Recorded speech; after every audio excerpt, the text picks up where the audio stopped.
اللي جنبات السوق الهديم التاريخيه النيران، وكذلك تدخل ديال فرق الصيانه اللي الان كما كتشاهدوا معنا رجع الاناره لجميع المحلات. نعم مشاهدينا متابعي قناه شوف تيفي، وهذه صوره من الفوق ديال السوق، وكما قلت لكم هنا يعني مجموعه ديال المواد ومجموعه ديال الحوايج اللي سهله الاحتراق، اللي كان ممكن لا قدر الله كون وصلت يعني العافيه لهذه الجهه كان ممكن تكون كارثه. والحمد لله ونشكروه انه ربي والالطاف ديالو جنبات هذا السوق اللي كما كنعرفوه باقي يعني كيتعتبر من بين الاسواق التاريخيه هنا مشاهدينا متابعي قناه شوف تيفي. لكن الغريب في الامر هي الطريقه كيفاش موضوعين بها هاد لي كابل مشاهدينا متابعي قناه شوف تيفي. وكنشوفوا الكابل قداش، شوف لي كابل ديال الضوء اللي محكمين السوق كامل كيفاش يعني واحد اش غنقول لكم الروينه ما كاين ما غادي نقول زعما ما كاين ما يتخبى انه هذا الشيء شي دايز الفوق شي هابط من هنا. واش داك الشيء ما فهمتش يعني لي سيركوي راه ساهلين كما كنقولوا.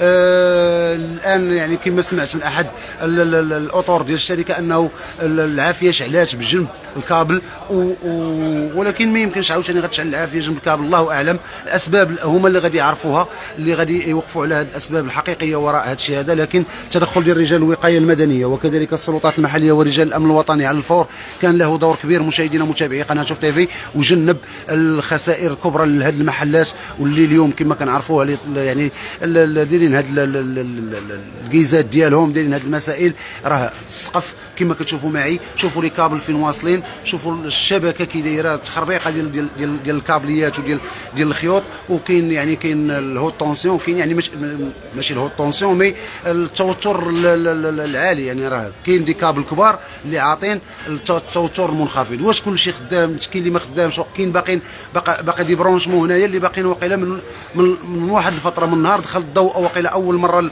المكناس ولا ملي تكتشف كاع الكهرباء كاع في العالم راه باقيين راك شتيهم دوك الطاسات الخضرين ودوك اللعيبات ديالهم اللي دايرين تما. داك الشيء يعني غريب. علاش ما دارش اعاده ديال البنيه التحتيه ديال الكهرباء ديال السوق؟ الله اعلم، مع العلم ان السوق راه داز منه شطر منه، راه داز فيه التثمين وباقي جزء كبير منه باقي كيتسنى اعاده ديال التثمين ديالو. شوفوا الواقع ديال السوق من الفوق مشاهدينا متابعي قناه شوف تيفي، شوفوا شنو واقع، شوفوا شنو واقع. يعني حتى الفوق ديال السوق راه روينه هنايا واقعه، يعني ساهل المواد ساهله الاحتراق والسقف ديالو ها انتم كما كتشوفوا معايا. ولا طليتي من الفوق ديال السطح غادي تبان لكم حاجه اخرى عاوتاني وكارثه اخرى، لانه سيرتو هذا النص هذا اللي باقي ما كملش. سمعنا انه غادي يدخل الشطر الثاني، سمعنا انه غادي يتم اعاده ديال التثمين ديالو ديال تاهيل هذا السوق التاريخيه، لكن ما زال الكل ينتظر لحد الساعه. نعم مشاهدينا متابعي قناه شوف تيفي، شوفوا معنا وعلى المباشر اشنو وقع هنايا صباح هذا اليوم مشاهدينا متابعي قناه شوف صبيحه هذا السبت، بسبب هذه الكابلات اللي كتشوفوا امامنا اللي طلعنا حتى الفوق ديال المحلات باش ننقلوا لكم هذه الصوره بالقرب منها، باش نقربوا حتى المشاهد الكريم وكذلك المسؤول انه يجوا يشوفوا اشنو واقع هنا. وهذا الشيء راه في اي لحظه الله لا قدر الله يدير مشكله. شفنا واحد الكابل كيفاش هبط كله محروق. فالتحيه والشكر موصول لفرق الصيانه اللي جاوا على عجل، كذلك الوقايه المدنيه، السلطات اللي جات دخلات. ولكن هذا الشيء راه خاصو حل جذري، لانه اليوم سلمات الجره، ولكن المره الجايه اش غادي نقولوا؟ لو كانت بالليل، لو كانت شي اوقات اللي السوق خاوي ولا بحال البارح كان اليوم جمعه، علاش ما نديروش خدمه اللي تكون متقونه كما كنقولوا؟ واليوم حنا كنعرفوا كاين الاصلاح لا في الهديم ولا في السوق ديال الهديم ولا بالسكاكين. علاش ما يكونش اصلاح في مره؟ ماشي نصلحوا ونخليو فين غادي نصلحوا عاوتاني. هذه اليوم رساله موجهه للجهات المسؤوله والجهات المعنيه والمختصه اللي باش يكون العمل السباقي لتجنيب هذه المنطقه انها تطيح في مثل هذه السوق التاريخيه، انها تطيح في مثل هذه المشاكل. مشاهدينا متابعي قناه شوف تيفي، شوفوا معنا الشكل ديال الكابلاج كيفاش دايز والبرونشمون كيفاش دايزه.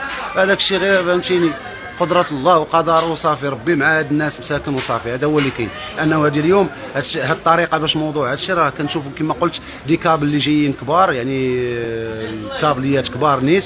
الله يسر الا وقع شي كود سيركوي ولا وقعت شي مشكله راه كاين خطر لا على التجار اللي كاينين هنا ولا على مرتدي وزوار ومرتفقي هذا السوق التاريخيه اللي كتعمر. يعني راه كاين جيتي في العشيه راه ما غتلقاش بلاصتك، كتلقى الناس شي واقف حدا شي. فاليوم مشاهدينا متابعي قناه شوف تيفي يعرف حريق اللي كان ممكن انه يسبب الكارثه، ولكن الحمد لله الالطاف الالهيه جنبات هذه السوق التاريخيه واعتقدت الموقف. ولكن اليوم الرساله موجهه للجهات المسؤوله والمعنيه من اجل انقاذ الموقف وتشوف، ونتمناو كذلك حتى الشركه الجهويه انها تكمل كما كنقولوا خيرها وتجي وتكمل خدمتها وتجي تشوف علاش ما تكونش شي هيكله جديده لهذا الكابلاج هذا